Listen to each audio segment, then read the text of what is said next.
তো বন্ধুরা, সকাল সকাল বলতে আজকে একটু লেট হয়ে গেছে ঘুম থেকে উঠে, কারণ অনেক রাত্রে ঘুমিয়েছিলাম কালকে এডিট করে। তো যাই হোক, সকালে ঘুম থেকে উঠে আমি ফ্রেশ হয়ে নিয়েছি, ফ্রেশ হয়ে চলে এসেছি বিছানা তুলতে। তো দেখো আমার বিছানা তোলা হয়ে গেছে। বিছানাটা গুছিয়ে নিয়ে তারপর ঘর ঝাঁটিয়ে নিচ্ছি। তো দেখো, আর চেয়ারের ওপর না খোলা জামা, মানে যেগুলো ইউজ করে আসি প্রথমে চেয়ারের ওপর খুলে রাখি, নাহলে খাটের আড়াই না কেমন একটা ঝুলে থাকে, কেমন লাগে। তো তারপর দেখো ঘর ঝাঁটানো হয়ে গেছে, বাইরেটাও ঝাঁটিয়ে নিয়েছি। তারপরে আমি ঠাকুরের বাসনগুলো মেজে নিচ্ছি, তারপরে ঘর মুছেছি। কিন্তু ওর ভিডিওটা কি হয়েছে পাচ্ছি না, ওই জন্য এই পর্যন্তই দিয়ে দিলাম। তো ঠাকুরের বাসন মেজে ঘর মুছে আমি স্নান করে নিয়েছি। স্নান করে তারপরে দেখো আমি পুজো দেব। তো চলো, আমার পুজো হয়ে গেছে। আর আজকে রবিবার, তুলসীর পাতা তুলতে নেই। কালকে শনিবার ছিল, একাদশী ছিল, তুলতে নেই। আর আজকে রবিবার, তুলতে নেই।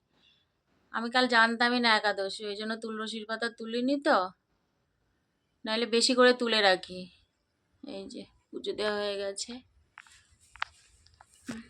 তো চলো, গুড মর্নিং বন্ধুরা, তোমরা সবাই কেমন আছো? আশা করি ভালো আছো, আমিও ভালো আছি।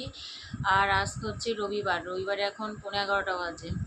আজকে সকালে ঘুম থেকে উঠতে একটু লেট হয়েছে। তো সকালে সব কাজকর্ম সেরে তারপরে আজকে একটু বাথরুমটা পরিষ্কার করেছি, ওই জন্য আরও লেট হয়ে গেছে। তো যাই হোক, বাথরুম পরিষ্কার করে স্নান করে তারপর পুজো দিয়ে নিয়েছি। পুজো দিয়ে বসে কদিন আগে 2-3 দিন মানে আগে পায়েস করেছিলাম, পায়েস সাথে ছেলেকে দেবো। আর আমি এখন চা বিস্কুট খাবো, তারপর একটু পায়েস খাবো, তারপর বাচ্চা খাবো। তো চলো দেখতে থাকো, দিনটা শুরু করলাম, আশা করি ভালো লাগবে। বন্ধুরা, আমার রান্না হয়ে গেছে। এটা হচ্ছে ডাল, মুসুর ডাল দিয়ে আমড়া দিয়ে করেছি, মানে টক ডাল, আমড়া দিয়ে টক ডাল করেছি। এই যে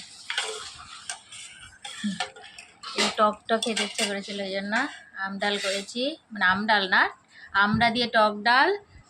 আর এই যে মাছ ভাজা করেছি, আর এই যে লতি ভাজা। তো চলো, আর এই যে একটু শুকনো লঙ্কার তেল তুলে নিয়েছি মাছ ভাজা দিয়ে খাওয়ার জন্য। তো বন্ধুরা, তোমাদের সামনে অনেকক্ষণ পর আসলাম, সেই দুপুরের রান্না দেখিয়েছিলাম। তারপরে দুপুরের খাওয়া দাওয়া করে এক জায়গায় গেছিলাম। ওখান থেকে এসে সন্ধ্যার আগে আগে এসেছি, প্রায় সন্ধ্যায় হয়ে গেছিলো। তো ছেলে সন্ধ্যা দিয়ে বললো আমিও সন্ধ্যা দেবো। আর আমার যেহেতু বাজারে ওই চশমাটা আনার ছিল, সেই চশমা বানাতে দিয়ে আসলাম, তোমাদের বলেছিলাম। ওই চশমাটা নিয়ে আসলাম। আর ও সন্ধ্যা দিয়েছিলো, বললো আমি সন্ধ্যা দিচ্ছি, তাহলে তুমি চশমাটা নিয়ে আনো। তো চশমা এনেছি, দেখো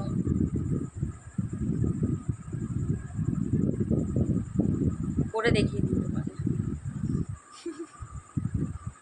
চশমা পরতে ভালো লাগে না আমার, সত্যি কথা বলতে কি। কারণ আমি 1 বছর চশমা ইউজ করেছিলাম, সবসময় পরতাম না বলে আরও চোখ বেশি নষ্ট হয়ে গেছে।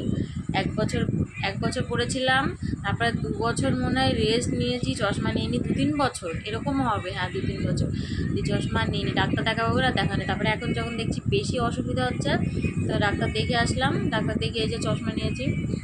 কেমন হয়েছে তোমরা সবাই কমেন্ট করে জানাবে, ঠিক আছে? আর চশমা বলেছে সবসময় পরতে, এবার আমি সবসময় পরবো, আমার এইগুলোতে না ব্যথা হয়ে যায়, ওই জন্য পরতে ইচ্ছা করে না সবসময়। কিন্তু কি করব, পরতে হবে, কিছু করার নেই। আর আমরা রাত্রে আমি বাজারে গেছিলাম, বাজার থেকে এসে চা খেয়েছি। চা খেয়ে তারপর একটু বসেছিলাম, তারপর রাত্রে খাওয়া দাওয়া করলাম। আমরা রাত্রে দুপুরে যেটা করেছিলাম, শুধু মাছটা ছিল না, ওই দিয়ে খেয়ে নিয়েছি। একবারে করেছিলাম, সকালে কিছু খাইনি তো। তো আবার দেখা হবে তোমাদের সাথে আগামী দিন নতুন একটা ভিডিওর সাথে। তো তোমরা সবাই খুব ভালো থাকবে, সুস্থ থাকবে, সাবধানে থাকবে। Good night, tata.